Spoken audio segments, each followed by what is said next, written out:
YM6 news కి స్వాగతం. దివ్యాంగుల బుద్ధిమాన్యత, మానసిక వికలాంగుల పిల్లలు వారి ఎదుగుదల వికాసానికి క్రీడలు ఎంతో దోహదపడతాయని Boinapalli NIMH institute principal Ganesh Sheregar అన్నారు. NIMH ఇన్స్టిట్యూట్ ఆధ్వర్యంలో యంగ్ ఇండియా సంస్థ సహకారంతో మానసిక వికలాంగుల పిల్లలకు వివిధ రకాల క్రీడలను నిర్వహించారు. ఈ సందర్భంగా ప్రిన్సిపాల్ గణేష్ మాట్లాడుతూ మానసిక వికలాంగుల పిల్లలను ఇంటికి, హాస్టల్కు పరిమితం కాకుండా వారి ఎదుగుదల వికాసానికి క్రీడలు ఆడితే సూర్యకిరణాల వలన మానసిక వికలాంగులు వికలాంగత్వానికి జయించగలుగుతారని అన్నారు. హైదరాబాద్ లోని వివిధ ప్రాంతాల నుండి 1500 మంది దివ్యాంగుల విద్యార్థులు హాజరయ్యారు. 45 రకాల గేమ్స్ నిర్వహించి ప్రథమ, ద్వితీయ బహుమతులతో పాటు పాల్గొన్న ప్రతి విద్యార్థికి బహుమతులను అందించారు. క్రీడలకు హాజరైన ప్రతి దివ్యాంగుల పాఠశాల విద్యార్థులకు భోజనాలు ఏర్పాటు చేసి TADAలను అందించి అభినందించారు. గత నవంబర్ 14 చిల్డ్రన్స్ డే పురస్కరించుకొని మానసిక వికలాంగుల పిల్లలకు వివిధ రకాల క్రీడలను నిర్వహించడం జరిగిందని, భవిష్యత్తులో దివ్యాంగుల పిల్లల కోసం వారి ఎదుగుదల వికాసం కోసం మరెన్నో క్రీడలను ఏర్పాటు చేసి వారిని ప్రోత్సహిస్తామని చెప్పారు. ఈ కార్యక్రమంలో యంగ్ ఇండియా సభ్యులు Ashish Kumar, Somaiah, doctor Subhash, Narasimha, Sandeepa, Allam Khan, Padma, Nirmala Kumari, Lakshmi, Swapnalatha, special teachers, lecturers తదితరులు అధిక సంఖ్యలో పాల్గొన్నారు. నమస్కారము. ఈరోజు 7వ తారీఖు మంగళవారము మన ఈ నేషనల్ ఇన్స్టిట్యూట్ రాష్ట్రీయ బౌద్ధిక దివ్యాంగుల ఒక సంస్థలు దివ్యాంగులకు ఉండే, ముఖ్యంగా బౌద్ధిక దివ్యాంగులకు మన సికింద్రాబాదు, హైదరాబాద్ ఉండే 36 స్పెషల్ స్కూల్ అంటే విశేష శిక్షణ, ప్రత్యేక శిక్షణ సంస్థ నుంచి పిల్లలందరూ పిలిపించి ఇక్కడ ఒక స్పోర్ట్స్ గేమ్స్ 12 రకాల స్పోర్ట్స్ని చేయించడం జరిగింది. ఈ యొక్క స్పోర్ట్స్ జరిగిన ముఖ్య కారణం ఏంటంటే మన ఈ యొక్క దివ్యాంగుల పిల్లలకు ఎక్కడ ఏ సమయంలో వాళ్ళకు బయట పోయే ఒక అవకాశం ఉండదు. వాళ్ళను మనము ఏదో ఒక తరపు నుంచి కొంచెం బయట తీసుకువచ్చి వాళ్ళు ఉండే శక్తి అని, వాళ్ళు ఉండే ఒక కొంచెం సామర్థ్యాన్ని బయట తీసుకునేది ముఖ్య ఉద్దేశము.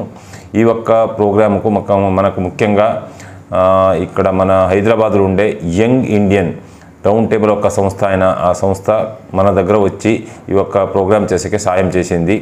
ఈ రౌండ్ టేబుల్ యంగ్ ఇండియాను మన నేషనల్ ఇన్స్టిట్యూట్ బౌద్ధిక దివ్యాంగ రాష్ట్రీయ సంస్థానము కలిసి చాలా ప్రోగ్రాం చేస్తూ ఉన్నాము. నవంబర్ 14 తారీఖు ఇది చిల్డ్రన్స్ డే రోజు మనము పెయింటింగ్ కాంపిటీషను, మళ్ళీ fun games, Taare Zameen programme చేసినాము. ఇప్పుడు ఈరోజు ఈ ఒక్క ప్రోగ్రాంలు మన ఉద్దేశం ఏంటంటే చాలామంది ఈ బౌద్ధిక దివ్యాంగులు ఏమవుతారంటే వాళ్ళు ఎక్కడైనా వాళ్ళకు దివ్యాంగ ఒక ప్రాబ్లం ఉండే తరపు నుంచి, వాళ్ళకు ఉండే కష్ట తరపు నుంచి బయట ఇంటిలే కూర్చోపెడతారు. లేకపోతే స్పెషల్ స్కూల్కి పోతేనో హాస్టల్ ఉంటేనో వాళ్ళు ఒక లోపలే ఉండిపోతారు. వాళ్ళు బయట పోయి ఏం ఆడుకునేది లేదు. ఇన్నొక్క చాలా ఇంపార్టెంట్ విషయం ఏంటంటే మన ఈ దివ్యాంగులు ఆటిజము, సెరెబ్రల్ పాలసీ, బౌద్ధిక ఇంటలెక్చువల్ డిజాబిలిటీ, తర్వాత ఈ మల్టిపుల్ డిజాబిలిటీ, వీళ్ళకు ఈ బయట పోలేకపోతే చాలా టైంలో విటమిన్ D మళ్ళీ విటమిన్ C డెఫిషియన్సీ హెల్త్ పరంగా చాలా కనపడుతుంది. ఈ పిల్లలకు నిజంగా చెప్పాలంటే ఎక్కువ మనము ఎండాలు లేకపోతే సూర్యకిరణాలు అది వాళ్ళకు చాలా అవసరం ఉంది. ఎందుకంటే vitamin D and vitamin C వాళ్ళు ఉండే బిహేవియర్ ప్రాబ్లమ్ చాలా తక్కువ చేసే ఛాన్సెస్ ఉంది. మనం ఏం చేస్తాము, ఏదో ఉంటే మెడిసిన్, ఏదో ఒక డాక్టర్ మెడిసిన్ ఇస్తాము. ఆ పిల్లలకు నిజంగా అవసరం ఉండదు ఈ సెన్సరీ ఇంటిగ్రేషన్ అది ఇది అని అంటారు. సెన్సరీ ఇంటిగ్రేషన్ ఇంత ముఖ్యంగా వాళ్ళకు బయట ఆడుకుంటూ ఉంటే, సన్లైట్లు వాక్ చేస్తూ ఉంటే చాలా ఇంప్రూవ్మెంట్ అయ్యే ఛాన్సెస్ అని మనం చాలా సంశోధన ప్రకారంగా కనుక్కున్నాము. మళ్ళీ మనకు ఇది తెలిసిపోయింది. ఆ తరపు నుంచి వాళ్ళకు బయట ఆడుకుంటూ ఉంటే చాలా అనుకూలమవుతుంది. ఇన్నొక్క విశేషం ఏంటంటే మనము ఈ పిల్లలకు బుద్ధి తక్కువ ఉంది, తెలివి లేదు అని లోపల కూర్చోపెడతాము. వీళ్ళకి ఒక తెలివి రావాలంటే ముఖ్యంగా మన శరీరంలో ఐ హ్యాండ్ కోఆర్డినేషన్, ఎప్పుడు బ్యాలెన్సింగు ఐ హ్యాండ్ కోఆర్డినేషన్ ఉంటుందో అప్పుడు వాళ్ళకు బుద్ధి అనేది కొంచెం పెరుగుతుంది. ఇప్పుడు ఎవరికైనా ఏ పని చేయాలంటేనే మనకు కోఆర్డినేషన్ చాలా ఇంపార్టెంట్. ఈ కోఆర్డినేషన్ అనేది మనం వాళ్ళకి ట్రైనింగ్ ఇప్పించినప్పుడే, ఆటలు ఆడిపించినప్పుడే ఎక్కువ వస్తుంది. ఇప్పుడు మనము లోపల కూర్చోపెట్టి రాయి, చదువు అంటే వాళ్ళు ఏమి చేయరు, మళ్ళీ వాళ్ళకి బుద్ధి లేదు, ఏమి తెలియదు అని మనం అనుకుంటాం. అదే పిల్లలు ఆడుకుంటా చాలా విషయం నేర్చుకునే ఛాన్సెస్ ఉంది. ఆ ఒక పరంగా మనం ఈ స్పోర్ట్స్ ఒక ఈవెంట్ని ఈరోజు జరిపించింది. ఆల్మోస్ట్ 1800 చిల్డ్రన్లు, 1500 చిల్డ్రన్, 800 చిల్డ్రన్ రిజిస్టర్ అయినారు. 1500 చిల్డ్రన్ ఇక్కడ వచ్చినారు. ఆ 1500 చిల్డ్రన్ మనము 45 రకరకాల ప్రైజెస్ ఇచ్చినాము. అందులో 24 కాంపిటీషన్ జరిగింది. ఫస్ట్, సెకండ్ ప్రైజెస్ ఇచ్చినాము. అది ఒకటే కాదు, వాళ్ళకు ఈరోజు ఇన్నొక్క పని ఏం జరిగిందంటే వాళ్ళు వచ్చిన ప్రతి ఒక్క పిల్లలకు వచ్చేపోయేకు ఏదో పెట్రోల్ ఛార్జెస్ ఇచ్చినాము.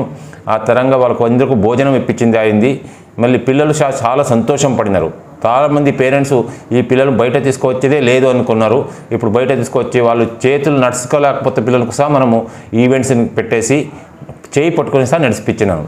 ఇది ఒక నిజంగా చెప్పాలంటే ఒక ఫస్ట్ స్టెప్ అనుకుంటాము.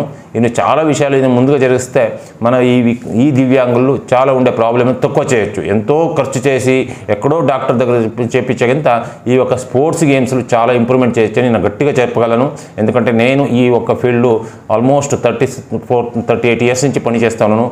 ఆ ఒక అనుభవం నుంచి చెప్తా ఉన్నాను. ఈ పిల్లలకు ట్రైనింగ్ ఇచ్చేది ఒక స్పోర్ట్స్ ఈవెంట్ అనేది చాలా ముఖ్యం. Thank you.